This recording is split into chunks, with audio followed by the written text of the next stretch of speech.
YouTube land. It's Dave Nesdahl here from Nez Says, and it is a beautiful Thursday morning at Well Strung Guitars here in Farmingdale, Long Island, and we are, let's try this again. Try this again. Hello out there in YouTube land. It's Dave Nesdahl here from Nez Says, and we're at Well Strung Guitars here in Farmingdale, New York. It is April 22nd, and I'm here with Paige, and we're going to be talking about ES 335's today. We've got two beautiful guitars to show. So Paige, take it away. It would be my pleasure. So we're going to start with this beautiful earlier model from 1961 that you see here in a sunburst finish. This guitar is a fully original piece, from the finish to the electronics to the wood to the frets, you name it, it's original. It's a beautiful piece. It has all of the early appointments that you would see on an ES 335, which includes dot marker inlays, these little bonnet style knobs as they were called. This model, although it is a 1960, this is the first year that they shortened the pick guard from where it used to come down to the bridge on the earlier models. You'll also see nickel parts on here, so your PAFs, your stop tailpiece, and your bridge, including your saddles. You're going to have your metal saddles on here as opposed to the nylon, which we will see in a few minutes. This example is about as clean as they come. Dave and I were just talking about it before we started. I mean, there's not even a check on it. Yeah, no weather checking on that guitar at all. No. It looks like it was just in the case for 70 years, 60 years, however old it is. Yeah, just... And never taken out. Absolutely, absolutely pristine and beautiful. It plays, Dave was just saying, you know, it really rings when you strum because of the metal saddles on here. It's just all around a beautiful and unique instrument. And then, you know, something that I thought was worth showing you was a difference that you're going to start to see when you get into, as I just whip out this insane original custom finish of Pelham Blue on an ES 335. This model's from 1966, so you're going to start to see some notable changes at this point. First being, you have your block marker inlays in your fretboard. Second major change that happened throughout the years is that you're going to go back to this trapeze style tailpiece from a stop tailpiece, which I thought was an interesting choice from Gibson, but here we are. Not what I would have done. No, you know, you had this amazing lightweight tailpiece on these original, you know, earlier models. And, you know, listen, it's beautiful, it does the job, but just depends on your preference. Correct. You're also going to see, obviously, all of the metal on here is now chrome, and you have your nylon saddles instead of your metal saddles. Another notable change, this is the first year that you're going to see this modification, is you have your witch hat knobs on here instead. So a little black plastic, a little taller, and a little narrower in diameter than your earlier models. Something that I think is really interesting to note on these guitars is that from 1958 at their inception to I guess around 65, you really start to see, maybe 66, you're going to start to see Pelham Blue and potentially even Sparkling Burgundy, which are really the only custom finishes that you see on 335s, with the exception of a very rare one-off custom order, you know, occasionally, you know, Polaris White or something like that. There's another difference that I just noticed, and only guys and girls that really geek out on this stuff would notice this and would even care. But on this guitar, it doesn't have the M69 thicker black knobs. They're thinner, they're smaller. Pickup rings. The M69 pickup rings are on the 61, but these are a bit shallower, they're smaller. Correct. I don't know if that's visible. Probably not from where you're sitting. Yeah, it's just that the only difference, if you don't know what I'm talking about, is on this guitar, the pickup sticks out of the ring a little farther than it would on the Sunburst guitar. The pickup would be more in the ring instead of out of the ring.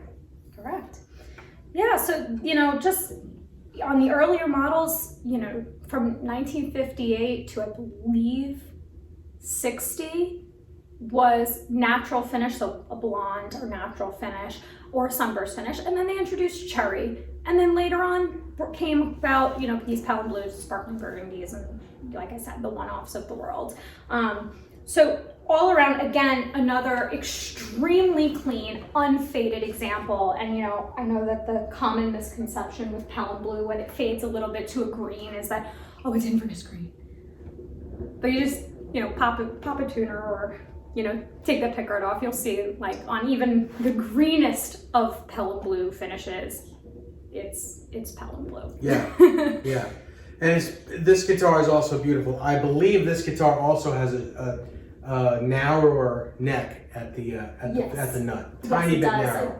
Yes, I'm not exactly sure of the measurements off the top of my head. But well, I think the Sunburst is 1 11/16. Yes. And this one might be 1 5/8. Possible. I can measure that after the fact. But more like a Fender type feel. Yes, absolutely. But it's definitely a thinner neck. And this, for a 61, has a nice full neck. The Sunburst model that we were looking at before has a nice full neck, considering in 1961 a lot of people hear 61 and they go, oh, skinny neck, I don't want it. I'm gonna tell you, I like the skinny neck. I'm not a fan of the big neck.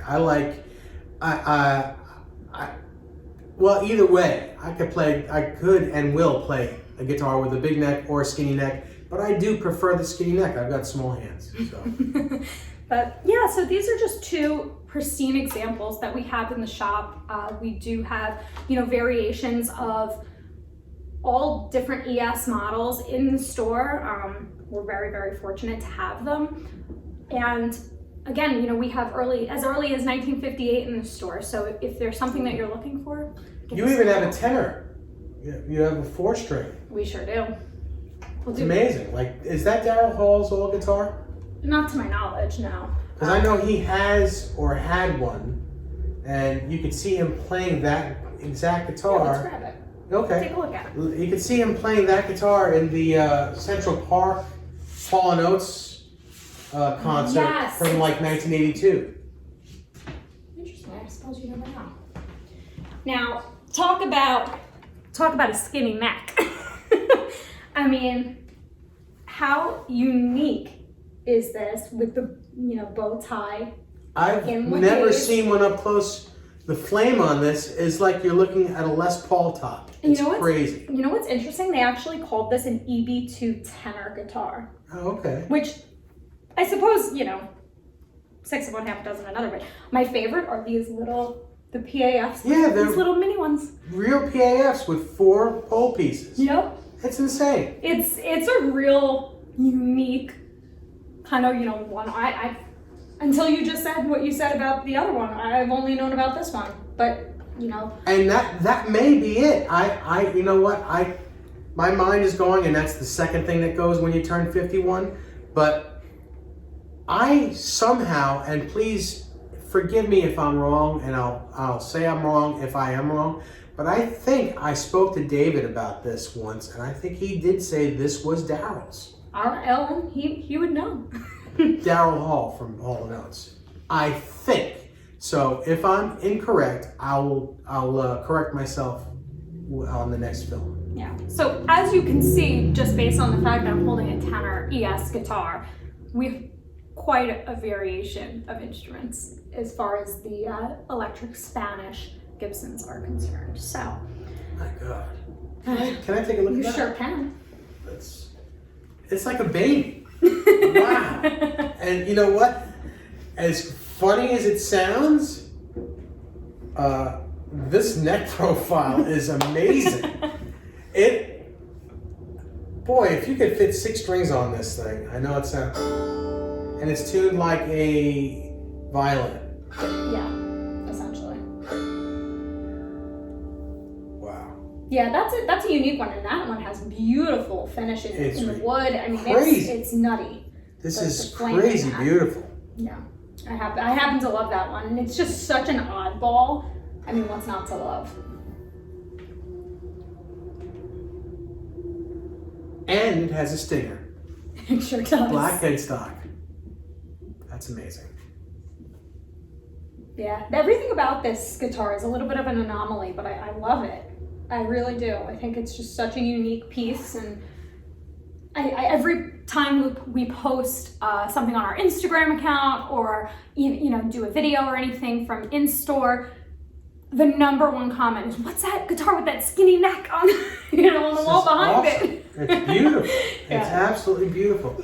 I've been waiting to do an ES video because I'm such a big fan of these things. I mean, Chuck Berry, it's he's the legend. As far as I'm concerned, he's the king of rock and roll. And he brought these guitars to the forefront. I mean, I believe it was Eric Clapton said he wouldn't have even picked up a 335. Correct. For Yeah. him. So. Yeah. And I did get a chance to play Eric Clapton's original 64 when I worked at Guitar Center. That's awesome. When Guitar Center bought that guitar, I got to play that guitar and Blackie. Blackie was not a great guitar. It just wasn't. It was cool because it was his, but not a great guitar. But to play the Hare Krishna ES 335 was like the hair on my arm stood up. It was a religious experience. That's exactly, you took the words right out of my mouth. It really was. Yeah, these instruments, they always have a story to tell, so especially when they come from someone like Clapton or whomever it may be. Yeah. You really feel the history in them. You feel the love that went into playing every note, so it's pretty cool. Well, Paige, thank you so much. Thank you. We learned some stuff on these 335s. Just to look at them and have them this close to you, you got to come down to Well Strung Guitars. If you're looking for an ES guitar, if you're looking for anything, I mean, there's a J185 sitting right there that I've never even seen a vintage one in my life. A perfect. Everywhere you look, there are things that you just. I only heard there was stuff like this. You've got to come down here and check stuff out. Give them a call. You can come down. They will let you check out anything you want. You don't have to come here and buy. We would appreciate if you bought stuff, but you don't have to come here and buy. Just come here and smell the room. First of all, the smell of these vintage guitars is it's like being in heaven. I feel like I'm in my grandma's old house because in the best way possible. Yes. Absolutely. Because a lot of these guitars, back then were stored in closets with mothballs, and that's the smell of vintage guitars. Oh, mothballs are the smell of vintage guitars. When you open that case and that. Yeah, it's the aroma, and you might think, oh my God, that's not cool, but it really is. It really is. Come down to Well Strung Guitars and check out some of these guitars. See Paige, see David, see Tom Dubas. If you don't want to come down, give me a call. Catch me on Facebook and talk to me about it. I'll set something up for you guys and girls. Check it out. Anyway, we'll see you next week. From Dave, Nez Says, Paige Davidson, Well Strung Guitars. See you later. Bye, everybody.